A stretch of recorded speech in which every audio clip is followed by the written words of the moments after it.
Yes तो hello everyone, Rahul है। आज हम एक्सप्लेन करने वाले हैं 2022 में आई मूवी बध को, जिसकी शुरुआत में एक औरत कपड़े पहन रही होती है और वहीं एक आदमी उसका खिड़की से बाहर वीडियो बना रहा होता है। जिसके बाद कहानी कुछ दिन आगे बढ़ती है, जहां पे हम लोग ग्वालियर में छोटी सी ब्राह्मण फैमिली को देखते हैं, जिसमें इस कहानी का लीड कैरेक्टर शंभुनाथ मिश्रा और उसकी पत्नी मंजुनाथ मिश्रा को देखते हैं। शंभुनाथ एक रिटायर स्कूल टीचर थे और उनका एक बेटा था जो कि इस वक्त अमेरिका में रह रहा था और वहीं शादी कर वहीं सेटल हो गया था। मंजू की ज्यादा उम्र होने की वजह से उनके घुटने में दर्द होने लगती, लेकिन वह सीढ़ियों पर चढ़कर छत पे तुलसी के पौधे पे पानी डालने आती। ये लोग बहुत ही सिंपल और उच्च विचारों वाले थे। हिंसा इन्हें बिल्कुल भी पसंद नहीं, इसीलिए ये लोग अपने घर के चूहों को पकड़कर बाहर छोड़ आते थे। इनके घर की स्थिति बहुत ही दयनीय होती जा रही थी, क्योंकि रिटायर होने के बाद मिश्रा जी के पास कोई काम नहीं थी। शंभुनाथ मिश्रा ट्यूशन पढ़ाकर घर के खर्चे चला रहे थे और अपने बेटे की पढ़ाई पूरी करवाने की वजह से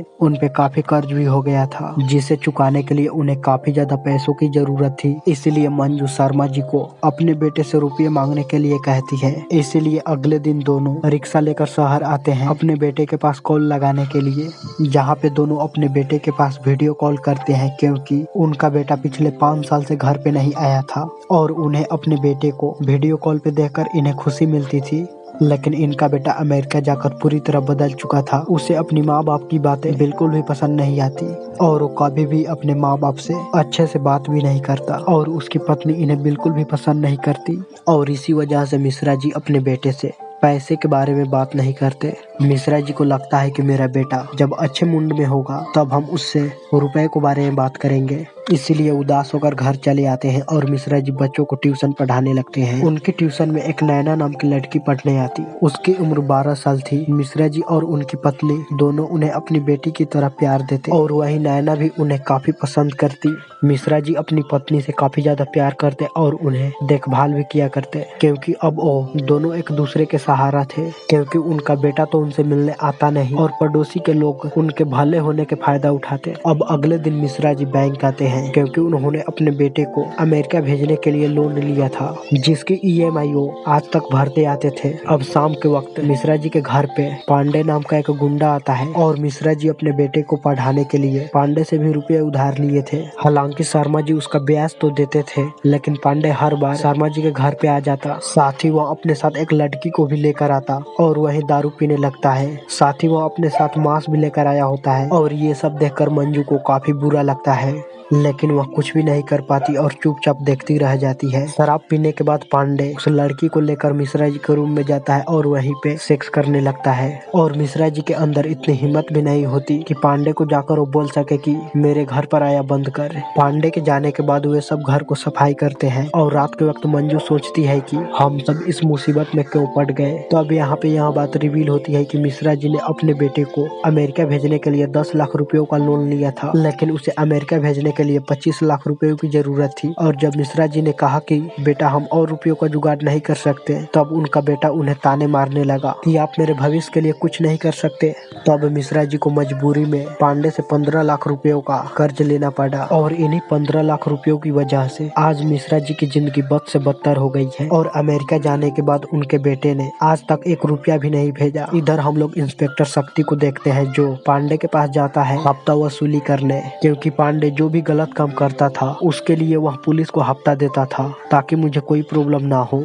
इधर रात के वक्त मिश्रा जी अपने बेटे के पास कॉल करते हैं और उससे रुपया मांगने की बात करते हैं, लेकिन उनका बेटा मिश्रा जी की बात सुने बिना ही कॉल कट कर देता है। अब अगले दिन मिश्रा जी जब बैंक से पैसे निकाल रहे होते हैं, तभी वहाँ पे पांडे आ जाता है और वो मिश्रा जी के रुपए छीन लेता है और पांडे अपनी कार को मिश्रा जी से धक्का भी लगवाता है। तभी वहाँ पे इंस्पेक्टर शक्ति आ जाता है और वो पांडे को चेतावनी देता है कि आज के बाद से तुम मिश्रा जी को तंग नहीं करोगे। तब पांडे मिश्रा जी को घर ले जाकर छोड़ता है। इसके बाद मिश्रा जी नैना के बर्थडे के लिए मार्केट जाते हैं केक खरीदने, लेकिन केक का दाम काफी ज्यादा होता है, इसीलिए मिश्रा जी 2 पाव रोटी खरीदकर उस पर नैना का नाम लिखवा देते हैं और घर आकर खुशी से नैना का बर्थडे मनाते हैं। एक बेटा होने से बेहतर है कि नैना जैसी एक बेटी हो।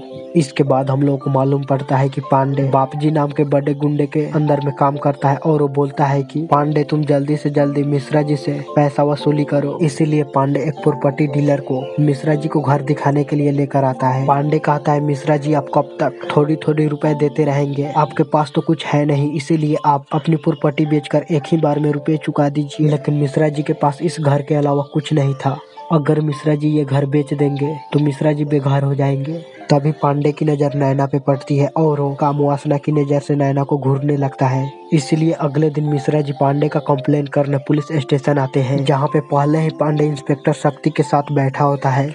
और पांडे जैसे ही मिश्रा जी को देखता है तो वह समझ जाता है कि मिश्रा जी जरूर मेरा ही कंप्लेन लिखवाने के लिए पुलिस स्टेशन आए हैं। पांडे के जाने के बाद मिश्रा जी शक्ति को सारी वाकया बताते हैं, लेकिन मिश्रा जी को पुलिस से कोई मदद नहीं मिलती और वो निराश होकर घर चले आते हैं। जिसके थोड़ी ही देर बाद पांडे मिश्रा जी के घर पे आते हैं और आते ही पांडे मिश्रा जी को मारने लगता है, क्योंकि मिश्रा जी उसके खिलाफ कंप्लेन लिखवाने की कोशिश की। जिसके बाद पांडे वहीं बैठकर शराब पीने लगता है और कहता है मिश्रा जी मैं आपका सारा रुपया माफ कर दूंगा और साथ ही आपको घर भी नहीं बेचना पड़ेगा, बस एक रात के लिए इस बच्ची को मेरे साथ सोने दीजिए। पांडे नैना के साथ गलत करना चाहता था और ये सुनने के साथ ही मिश्रा जी को काफी ज्यादा गुस्सा आता है और वहीं पे रखा एक पेचकस को लेकर पांडे को वहीं मार गिराते हैं। और जब थोड़ी देर बाद मंजू घर आती है तो वह पांडे की डेथ बॉडी को देखकर काफी ज्यादा डर जाती है। मिश्रा जी मंजू को समझाते हैं और उसे अंदर जाने को बोलते हैं और एक आरी लेकर पांडे की डेथ बॉडी को छोटे छोटे टुकड़ों में बांट देते हैं। लेकिन ऐसा करने से पहले शर्मा जी शराब पी लेते हैं, क्योंकि एक आदमी को काटना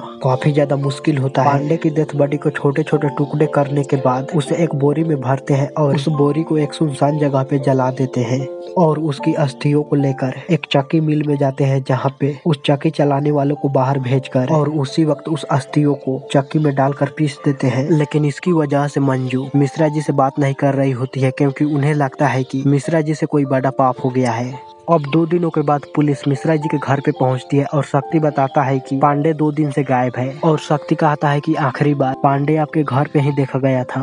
मिश्रा जी कहते हैं पांडे हमारे घर आया जरूर था, लेकिन वहाँ शराब पी लेने के बाद यहाँ से चला गया। तब शक्ति कहता है अगर पांडे के बारे में कोई इन्फॉर्मेशन मिले तो हमें इन्फॉर्म जरूर कीजिएगा। रात के वक्त मंजू देखती है कि मिश्रा जी उस पेचकस को हेडपंप के पास छुपा रहे हैं और फिर अगले दिन मिश्रा जी के घर पे पांडे की पत्नी और बच्चे आते हैं पांडे की तलाश में। मिश्रा जी कहते हैं हमें पांडे के बारे में कुछ भी पता नहीं और जो मालूम था वो हमने पुलिस को बता दिया है।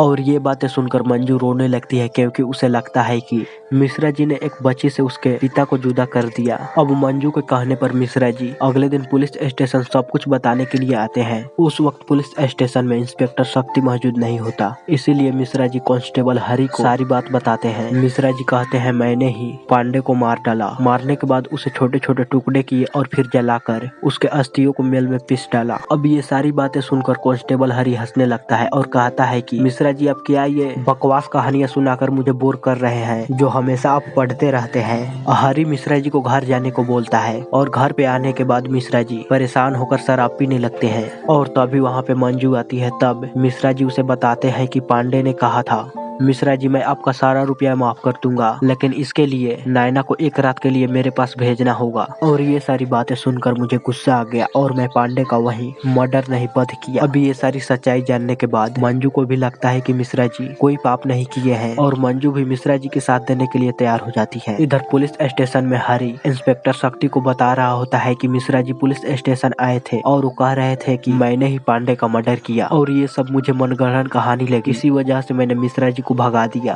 और ये बातें सुनकर इंस्पेक्टर हरि को घेच कर चमाट मारता है और कहता है कि मिश्रा जी सही कह रहे थे कि मैंने ही पांडे का मर्डर किया, इसीलिए कल मिश्रा जी को पुलिस स्टेशन बुलाकर उनका कॉन्फ्रेंस रिकॉर्ड किया जाए। और जब अगले दिन मिश्रा जी पुलिस स्टेशन आते हैं तो वह अपने बात से मुंह फेर लेते हैं, यानी कि मिश्रा जी साफ मना कर देते हैं कि मैंने पांडे का मर्डर नहीं किया।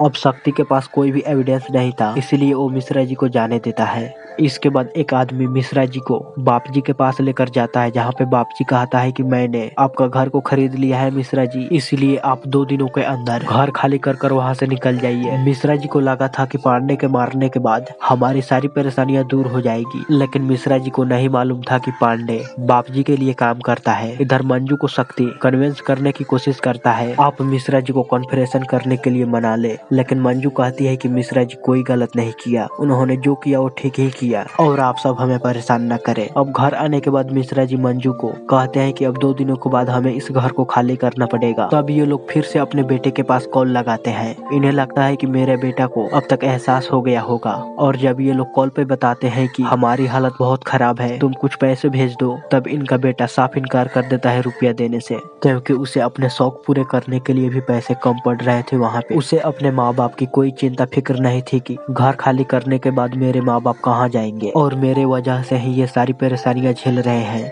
अब ये सब सुनने के बाद मिश्रा जी हमेशा के लिए अपने अकाउंट को वहाँ से डिलीट कर चले जाते हैं, क्योंकि उन्होंने सोच लिया था कि अब मेरा कोई बेटा नहीं है। जब इस हालात में बेटा काम नहीं आया तो बेटा होने का क्या मतलब। इधर शक्ति एक रिक्शे वाले के पास आता है जो हमेशा मिश्रा जी ले जाया करता था। उस रिक्शे वाले से शक्ति को मालूम पड़ता है कि मिश्रा जी रात के वक्त 2 बोरियों को लेकर रेलवे स्टेशन की तरफ गए थे। अब शक्ति के पास इतने एविडेंस आ ही गए थे कि वह मिश्रा जी को कुछ दिनों के लिए रिमांड पे ले सकता था। इसीलिए शक्ति अगले दिन मिश्रा जी के पास आता है और कहता है कि मुझे मालूम है कि आप ही ने ही पांडे का मर्डर किया है, मुझे पांडे का मर्डर से कोई लेना देना नहीं, बस आप इतना बता दीजिए कि पांडे का फोन कहाँ पे है। लेकिन मिश्रा जी को उस फोन के बारे में कुछ भी मालूम नहीं होता, लेकिन वह समझ गए थे कि पांडे के फोन में जरूर कुछ ऐसा है जिसकी तलाश शक्ति कर रहा है। इसलिए मिश्रा जी जब घर आते हैं तो उस फोन को ढूंढने लगते हैं, तो उसमें मिश्रा जी एक वीडियो देखते हैं जिसे देखकर वह शौक हो जाते हैं। और अगले दिन बाप जी मिश्रा जी के घर पे आकर उनके सामानों को बाहर फेंकने लगता है, और जब मिश्रा जी अपने घर के सामानों को बाहर देखते हैं तो वहाँ गुस्सा होकर बाप जी के कार का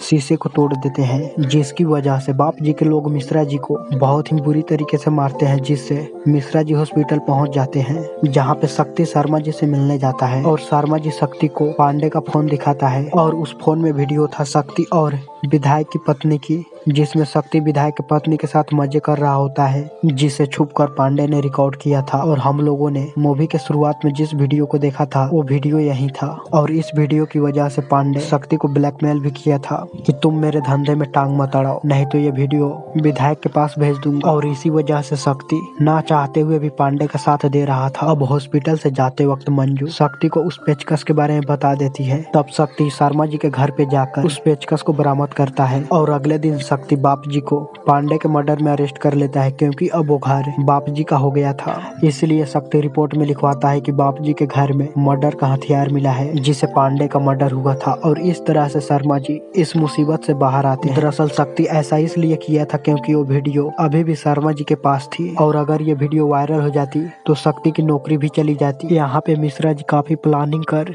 इस प्रॉब्लम का सामना किया, और फिर बाद में मिश्रा जी का घर वापस भी मिल गया। लेकिन मिश्रा जी और उनकी पत्नी वहाँ से जाने के सोचते हैं, और घर की चाबी नैना को देकर कहते हैं बेटी आज से घर ये तुम्हारा है, क्योंकि नैना एक टूटे फूटे घर में रहती थी। जिसके बाद शर्मा जी और मंजू कहीं दूर चले जाते हैं, और इसी के साथ ये फिल्म यहीं पे खत्म होती है। सो गाइस, आपको यह वीडियो कैसा लगा प्लीज हमें लाइक और कमेंट कर जरूर बताइएगा।